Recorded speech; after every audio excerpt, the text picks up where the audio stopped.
Goku dragon ball का main character है, लेकिन इसका मतलब ये नहीं है कि वो बहुत अच्छा है और वो ड्रैगन बॉल जी का हीरो है, बल्कि टर्न ऑफ पावर में खुद बोलता है कि वो कोई अच्छाई का हीरो नहीं है। और ये सच भी है, क्योंकि गोकू वही करता है जिसमें उसको इंटरेस्ट होता है। उसको फर्क नहीं पड़ता कि कौन मर रहा है और कौन बच रहा है। अगर सब मर रहे होंगे तो उन सबको बचा लेगा ताकि वो खुद फाइट कर सके।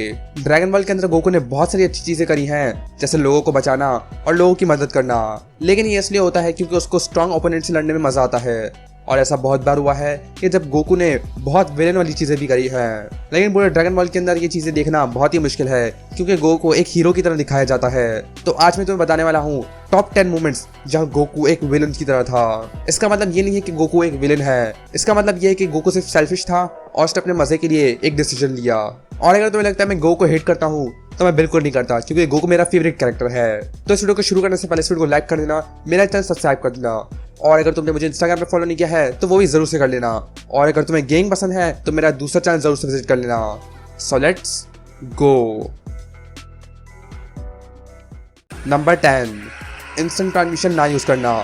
नामिक सागा पर गोकू स्पेस में होता है, वो भी 1 साल के लिए, और जब गोहान और क्रेलिन ड्रैगन बॉल की मदद से उसको विश करने की कोशिश करते हैं तो वो मना कर देता है और स्पेस में ही रहता है 1 साल के लिए।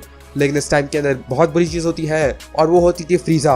मेगा फ्रीजा बन चुका होता है और किंग कोल्ड और मेगा फ्रीजा दोनों अर्थ की तरफ आ रहे होते हैं ताकि वो अर्थ को डिस्ट्रॉय कर सके और गो को मार सके। फ्रीजा और किंग कोल्ड अर्थ पर आ चुके थे और वहां पर कोई भी नहीं था जो कि उनको हरा सके। वहीं गोकू स्पेस के अंदर था और वो अर्थ की तरफ आ रहा था, लेकिन वो इस टाइम पर अर्थ पर आ सकता था इंस्टेंट ट्रांसमिशन यूज करके, लेकिन वो नहीं आया।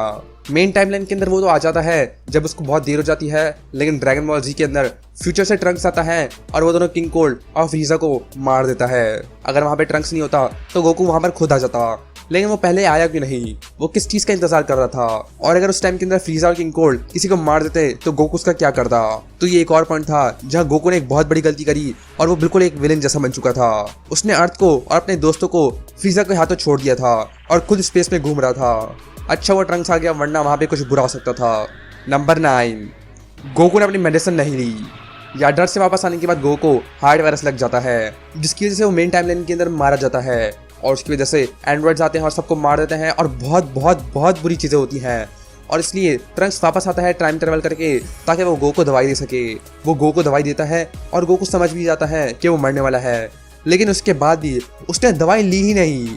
इसका क्या फायदा हुआ? 3 साल के बाद गोकू को फिर से हार्ट वायरस लग गया और एंड्रॉइड 19 से लड़ते लड़ते वो मरने की हालत में चला गया था। लेकिन इन 3 साल के अंदर गोकू बहुत ज़्यादा ट्रेनिंग कर रहा था, बस अपनी मेडिसिन नहीं ले रहा था जो कि उसको हार्ट वायरस से बचाएगी। तो ये गोकू की बहुत ही बड़ी गलती है, और ट्रंक्स इतनी मेहनत करके वो दवाई वापस लाया था और गोकू ने उसको इस्तेमाल ही नहीं किया।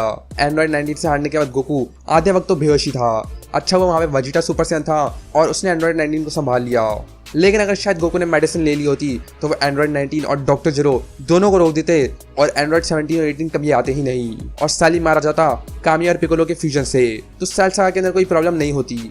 लेकिन ये सब इसलिए हुआ क्योंकि गोकू ने मेडिसिन नहीं ली। आखिर में तो सब कुछ अच्छा ही हो गया और गोहान ने सुपर सैयन 2 अचीव कर लिया, लेकिन ये एक और गलती थी जो ये गोकू ने करी और जो कि एक विलन जैसी थी। नंबर 8, उसने गोहान को भेजा सेल से लड़ने के लिए। जब गोकू और गोहान टाइम चेंबर से वापस आए थे तो उनका पावर लेवल बिल्कुल सेम ही था। कम से कम तुम लोगों को इतनी तमीज होनी चाहिए कि खाते हुए बोलते नहीं हैं। उन दोनों ने सुपर सैयन को मास्टर कर लिया था और वो जी फाइटर्स के अंदर सबसे स्ट्रॉन्गेस्ट बन चुके थे। और जब सेल गेम शुरू हुआ तो गोकू पहले गया सेल से लड़ने के लिए। गोकू ने अच्छी से फाइट करी, उसने इंस्टेंट ट्रांसमिशन कामयाब से सेल को मारने की कोशिश करी, लेकिन सेल बच गया। लेकिन आखिर में उसने खुद ही हार मान ली और गोहान को भेज दिया, जो कि एक छोटा सा बच्चा था 11 साल का, और उसने भेज दिया उसको सेल से लड़ने के लिए, जो कि एक मॉन्स्टर था। और ये गोकू की बहुत ही बड़ी गलती थी। सब लोग बोल रहे थे कि गोकू ने कितनी बड़ी गलती कर दी है, लेकिन गोकू को ये तब तक रियलाइज नहीं होता जब तक सेल उसको मार रहा नहीं होता। और इस पॉइंट पर गोकू भी रियलाइज कर लेता है कि उसने कितनी बड़ी गलती कर दी है गोहान को बेचकर। आखिर में एंड्रॉइड क्रिस्टल मारा गया और गोहान ने सुपर सैयन 2 अचीव कर लिया और उसने परफेक्ट सेल को हरा दिया। लेकिन जब सेल फटने वाला था तो गोकू ने अपने आप को सेक्रीफाइस कर दिया, और ये इसलिए हुआ क्योंकि गोकू ने हार मान ली थी। अगर गोकू ने हार नहीं मानी होती और अपनी पूरी कोशिश करी होती पूरी जान लगाकर, तो शायद गोकू सुपर सैयन 2 अचीव कर लेता या फिर कभी सेल फटता ही नहीं। आखिर में तो सब कुछ सही हो गया, लेकिन जब गोकू ने सेल को संजुबिन दी तो वो बिल्कुल एक विलेन जैसा बन चुका था। तो ये एक और पॉइंट था जब गोकू एक विलेन की तरह एक्ट करता है। नंबर 7, सेल गेम्स के बाद मरने के बाद वो मरा ही रहता है। सेल गेम्स जब खत्म हो जाता है तो उनके पास ड्रैगन बॉल्स होते हैं और वो गोकू को वापस लाने वाले होते हैं, लेकिन गोकू मना कर देता है। वो बोलता है कि सारे विलेंस उसकी वजह से आ रहे हैं और अगर वो नहीं होगा तो अर्थ पर ज़्यादा शांति होगी, और वो इसलिए भी बोलता है ताकि वो अदर में ट्रेनिंग कर सके जहाँ पे खतरनाक फाइटर्स हैं। तो गोकू लगता है कि वो इससे अर्थ को भी सेफ करके रखेगा और वो फाइटिंग भी कर सकेगा। लेकिन तब भी वो गोहान और चीची को अकेला छोड़ देता है और अर्थ को खतरे में छोड़ देता है। हम सबको पता है कि गोहान के पास सुपर सेंट 2 था, लेकिन इस पॉइंट के बाद गोहान ने भी ट्रेनिंग करना छोड़ दी थी गो के बिना। तो गो का अर्थ पर होना बहुत जरूरी था, लेकिन उसने तब भी मना कर दिया। और सेल गेम्स के आखिर में उसने किंग का कोई मार दिया था, और सिर्फ यही नहीं, उसने गॉटन को भी अकेला छोड़ दिया था। जब गॉटन पैदा हुआ था तो गोकू वहाँ पे मरा हुआ था। गोकू अपने बच्चे को देखने के लिए भी वहाँ पर नहीं था। तो यहाँ पर गोकू बहुत सेल्फिश होता है और गोकू खुद मर जाता है, किंग का भी मरवा देता है, उसके दोनों पेट को भी मरवा देता है और खुद अदरवर्ल्ड में जाकर मजे कर रहा होता है और सबको अकेला छोड़ देता है अर्थ पर। तो ये भी गो का एक बहुत ही सेल्फिश मूवमेंट था और यहाँ पे गोकू बिल्कुल एक विलेन की तरह एक्ट करता है। नंबर 6, वो माजिन वेजिटा से फाइट करता है। माजिन बू सागा के अंदर जब बाबिडी माजिन वेजिटा पे कंट्रोल कर लेता है तो गोकू से लड़ने के लिए तैयार हो जाता है और सुप्रीम का उसको मना करता है, क्योंकि अगर गोकू और वेजिटा फाइट करेंगे तो बू रिलीज हो जाएगा, जो कि बहुत ही बुरा होगा। लेकिन गोकू उसकी बात नहीं मानता और वो सुप्रीम का को मारने की कोशिश करता है, जो कि बहुत ही इविल है। और ये करने के बाद गोकू और माजिन वेजिटा फाइट करते हैं और उन दोनों की फाइट बहुत खतरनाक होती है और इसकी वजह से बू रिलीज हो जाता है और गोकू इस फाइट को एंजॉय करने की कोशिश कर रहा होता है। वो लिटरली सुपर सेन 3 को छुपा रहा होता है वेजिटा से, ताकि फाइट जल्दी खत्म ना हो सके। वो ये भी कर सकता है कि वो सुपर सेन 3 जाए और जल्दी से वेजिटा को हरा दे, लेकिन उसने ऐसा कुछ भी नहीं किया, बल्कि उसने फाइटिंग को एंजॉय करा। और ये एक और मोमेंट था जब गोकू बहुत ही सेल्फिश बन चुका था। अगर वो ये नहीं करता तो माजिन बू कभी रिलीज नहीं होता और माजिन बू सागा के अंदर जो भी बुरी चीज़ें हुई वो कभी होती ही नहीं। लेकिन आखिर में माजिन बू सागा के अंदर ये सब सही हो जाता है और गोकू आखिर में सब कुछ सही कर लेता है।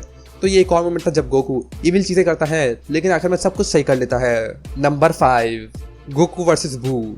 जब गोकू पहली बार बू से लड़ता है तो अपनी सुपर सेन 3 फॉर्म दिखाता है, जिससे पूरी दुनिया हिल जाती है और ये फॉर्म बहुत ही ज़्यादा स्ट्रॉन्ग होती है, इतनी ज़्यादा स्ट्रॉन्ग कि वो माजिन बू को हरा भी ले। लेकिन वो ये नहीं करता।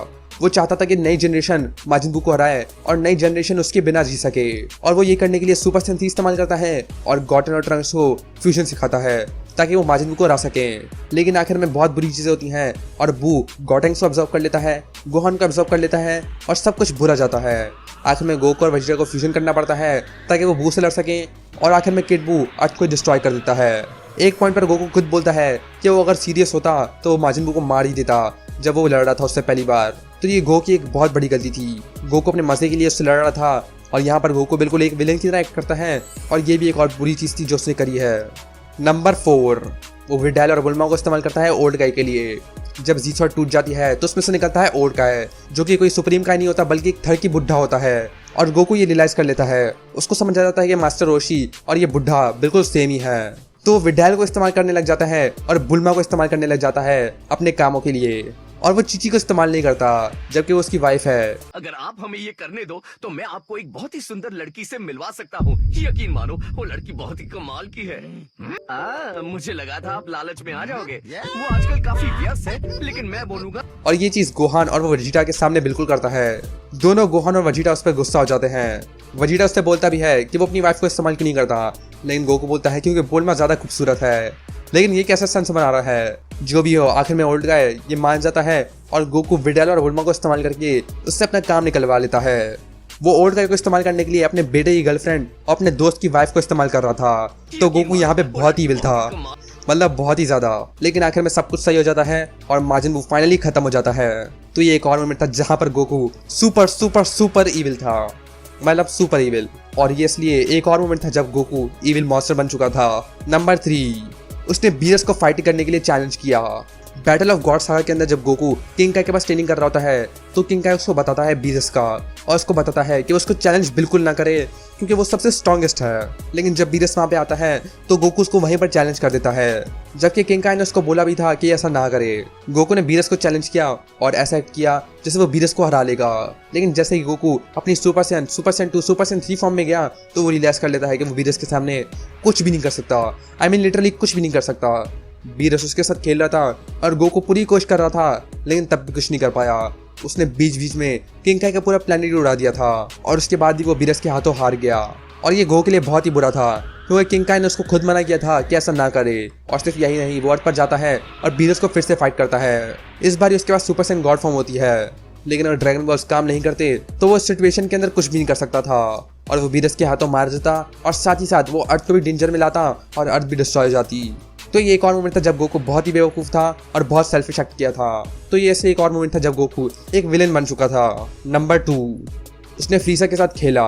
ड्रैगन बॉल जी के अंदर जब वो फ्रीज़र के साथ फाइट करता है तो वो उसको 100% पे जाने देता है और उसके 100% को हराने के बाद भी उसको जिंदा छोड़ देता है। वो उस मॉन्स्टर को जिंदा छोड़ देता है जिसने उसके दोस्त को मारा था और वो उसको भी मर्सी दिखाता है और उसको भी एनर्जी देता है ताकि वो जिंदा बच सके। और यही करने के बाद वो मेका फ्रीज़र बन गया था और अर्थ को डिस्ट्रॉय करने आ गया था।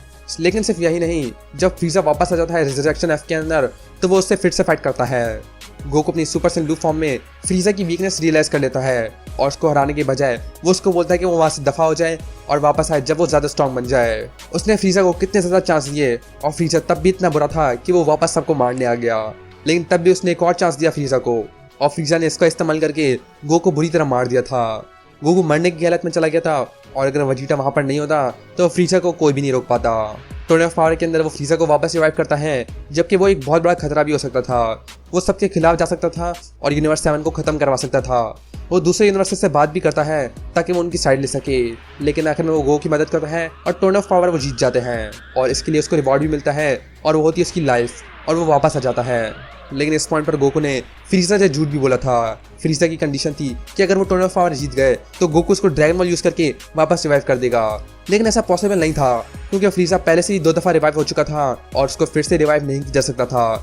तो गोकू ने उसको झूठ बोला, लेकिन आखिर में वीस ने उसको रिवाइव कर लिया और गोकू यहाँ पर बहुत ही इविल एक्ट करता है। वो एक मॉन्स्टर से ऐसा बात करता है जैसा उसका दोस्त हो। तो ये एक और पॉइंट था जब गोकू एक विलेन के साथ मिल गया था और एक विलेन की तरह एक्ट कर रहा था।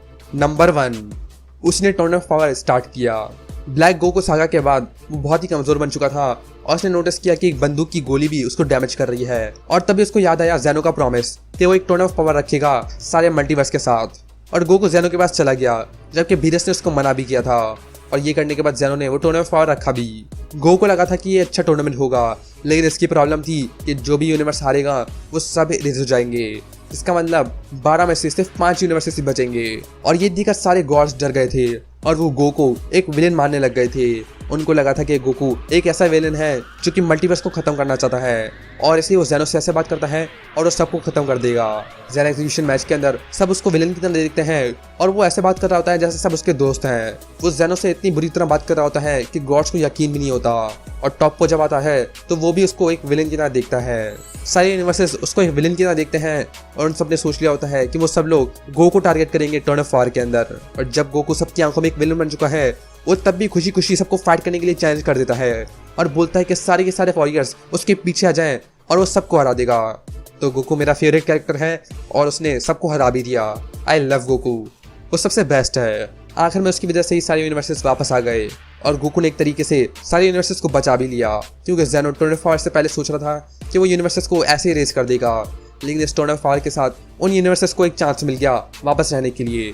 तो गोकू इसी के साथ साथ सबकी आंखों में एक विलेन बन चुका था, लेकिन इसी के साथ साथ उसने पूरे मल्टीवर्स को बचा लिया। उसने सारे के सारे यूनिवर्सेस को बचा लिया जिसमें करोड़ों लोग होंगे।